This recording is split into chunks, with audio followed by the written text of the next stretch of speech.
ค่ะกราบสวัสดีอีกที่ทางช่องของสงกรานต์นะคะมื้อนี้จะมีแนวทาง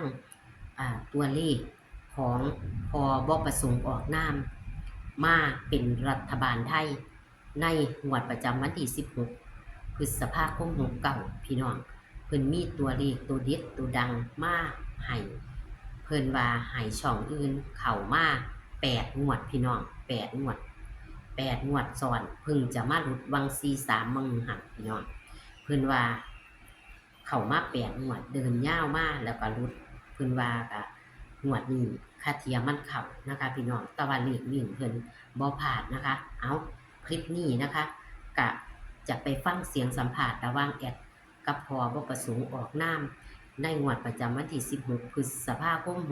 69จะเป็นตัวใดนั้นไปรับฟังรับชมกันได้เลยค่ะผมสวัสดีค่ะครับผมค่ะพ่อเฮาหันให้กันจักเที่ยดิเนาะพ่อบ่เรียกรัฐบาลไทยว่าท่านได้ให้ค่ะเอามางวันนี้ก็ขอให้ปังมาเที่ยแรกพ่ออันให้วังหนึงหันให้ช่องอื่นเข้าบ่พ่องวดว่ากันรุดเด้งวดก่อนนั้นช่องให้ซ่องโจนั่นล่ะค่ะเข้ามาเก้างวดติดโอ้มารุดงวดว่างั้นล่ะค่ะเขาเก้างวดติดเนาะมันก็หลุดแล้วถือคน3ตัวก็มีถือโต๊ดก็มีงวดที่ผมให้ไปนั่นมันให้985มันออก895นั่นนะโอ้มันโตดถือ3ตัวโตดครับผมถือ3ตัวโตด2เที่ยเป็น448ก็ถือตรงF2 ก็ถือค่ะ63ก็ถือที่ไรมาแล้วล่ะค่ะเข้ามา8งวดมางวดเดียวงวดอันมาว่าหั่นล่ะโอ้เขาเดินยาวคักอยู่เนาะค่ะครับท่านได้เขายาวอยู่ได้รู้ว่าหั่นแล้วก็สิรู้สะดวกตองค่ะขั้นตอนมันกับรุดแทบทุกคนเนาะเซียนเนาะครับผมอยู่ได้ศูนย์อยู่ได้ตารางมันก็มีแต่ว่าผมมาไป43เพิ่นบ่ดึกเนาะค่ะแล้วเอาทหารถามมันนะก็ที่เข้ามาอันเริ่มต้นมีตัวใดแน่ก็ว่าถ้าจำได้นี่เด้อมันก็มี772ก็เข้าค่ะแล้วก็48ก็เข้า48แล้วก็95บ่มีหยังก็95แล้วก็63โอ้เสียงฟ้าแม่พ่อโอ้คือแห้งแท้เนาะทีนี้นะบัดนี้ฝนตกพอปล่อยๆนี่ฟ้าห้องแห้งนี่บ่ตกว่ามื้อนี้คันเปิดโทรศัพท์ขึ้นละพันจังใดจะมาห้องแตกเลยโอ้ล่าสุดก็เลยมาเข้าอีหยังก็ล่าสุดที่หยังออกหลังออกจาก63แล้วนี่หยังอีกบ่โอ้กระโดดแล้วเนาะค่ะหลายงวดจำบ่ได้แต่ว่า8งวดซ้อนนั่นล่ะแต่ว่าอันเลยมาหลุดงวดเดียววังหันเนาะครับมาหลุดว่างั้นล่ะไอ้43โอ้ไอ้53มันมาออก43นั่นล่ะทุกนั้นเข้ามาส่วนมากเนี่ยมันสิถึงตรงหลาย63ก็ตรง006มันก็แม่นได้หลาย06มันค่ะ8งวดซ้อนเนาะพ่อครับผมสถิติเก่านี่ดอกบ่ได้นี่คือเฮาถือคือว่าถือกันละค่ะเปิดไฟเบิ่งได้เลยอยากให้อันพ่อเว้าให้ฟังซื่อดอกเพื่ออันความมั่นใจของ FC เพราะว่ามาใหม่เนาะค่ะเนาะค่ะเตี้ยให้เพิ่นมีความมั่นใจเพราะว่าเป็นเลขคำนวณคือเก่าแม่นบ่ค่ะเลขสูตรเลขคำนวณเลยค่ะบ่มาสิบ่หมายไอ้โจไปนั่นคันบ่มาก็จับเอาอยู่ในตารางมัน มันเป็นเลขตารางแม่นบ่พ่อมันเป็นสูตรของตารางเลขเล่าคือกันเข้าทุกงวดอยู่ในตารางมันว่างั้นก็มีในย้ายเก้าเก็บผมก็จับใส่ซีอยู่ในตารางเลขเล่าน่ะอันพ่อคือบ่เฮ็ดตารางโลดคั่นน่ะเขาเจ้ามักเขาเจ้าสิจับเอาในตารางอยู่ในตารางมันย้ายถามผมเลยอยู่ในตารางเลขประจำวันนั้นวันนี้น่ะผมลงให้หมดเด้ทางช่องขอ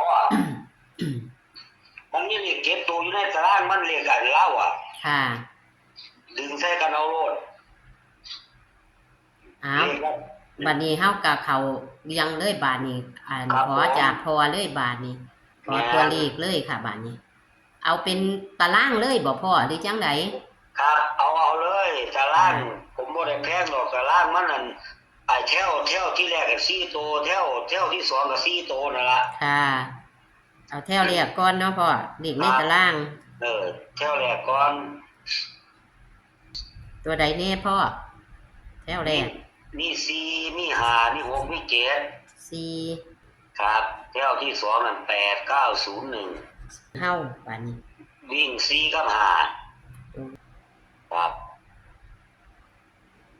จับคู่นั่นมี4940มีจักตัวค่ะพ่อมี9ค่ะมี50 58 59 80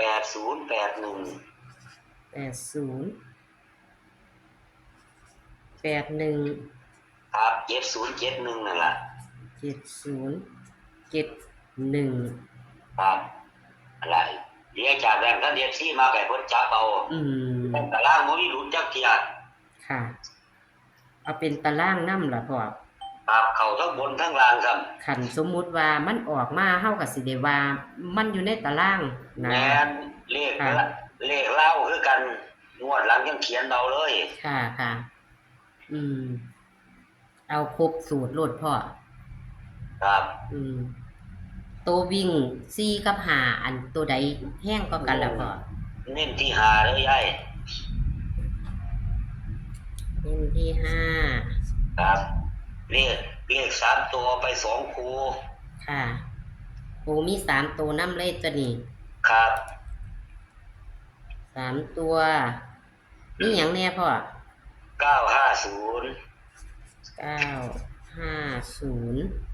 049 ครับผมมีหอดเลข3ตัวนำตัวนี้โอ้ไอ้โจไปยังว่ามันถือต้น3เที่ยก็ยังว่าแสดงว่าเขาดีอยู่ตามที่ฟังพ่อมานี่เนาะเป็นโตดก็ถือว่าเขาอยู่แล้วนะค่ะบัดนี้ตัวเน้นนี่เลข3เลข2ตัว2ตัวมี5850ครับอันนี้ก็49ค่ะแล้วก็8081นั่นล่ะ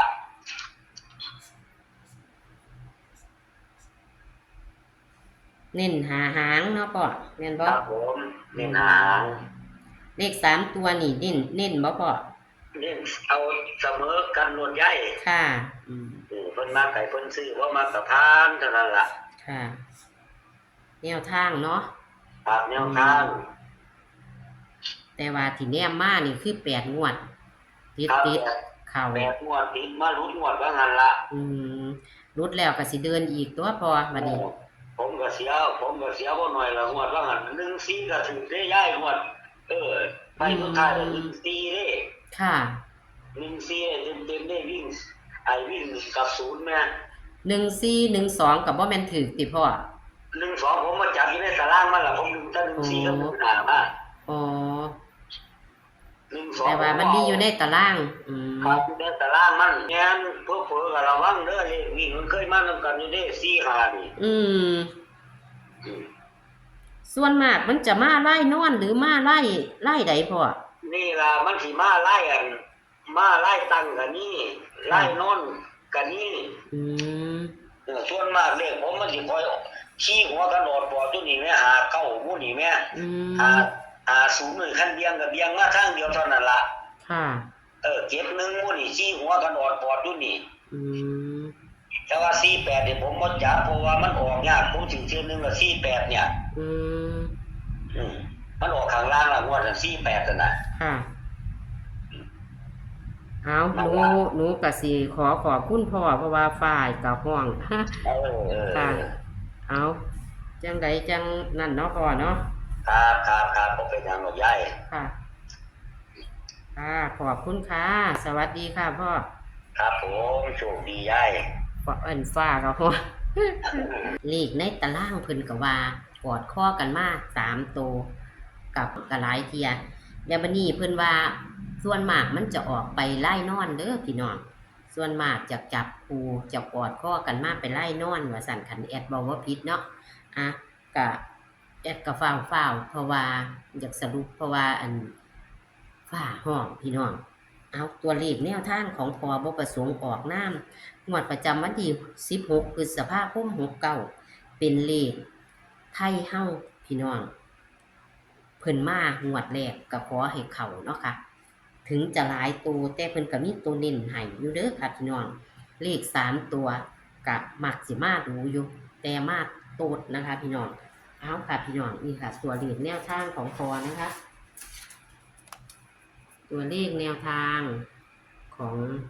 พอบ่ประสงค์ออกนามเด้อพี่น้องเอาแคปหน้าจอค่ะแคปหน้าจอนะคะพี่น้องเอาค่ะตัวหนังสือปากกาแดงขีดคือตัวเน้นเด้อค่ะพี่น้องเอาเลข3ตัวแค่2หางเด้อค่ะพี่น้องเอาแคปหน้าจอค่ะผู้ใดมักในตารางก็จัดเด้อค่ะผู้ใดมักในตารางก็จับเอาเด้อค่ะเอาแต่ว่าเลขวิ่งสายวิ่งสายเรียนตามแนมมากซึ่งต่ำเล่ากับบ่พลาดนะคะพี่น้องคลิปนี้ก็ฝากไว้ซ้ำนี้ค่ะเป็นแนวทางเด้อค่ะอันนี้เป็นแนวทางรัฐบาลไทยค่ะพี่น้องขอสนับสนุนหวยรัฐบาลไทยค่ะคลิปนี้ก็ฝากไว้ซ้ำนี้ค่ะโชคมันค่ะสวัสดีค่ะ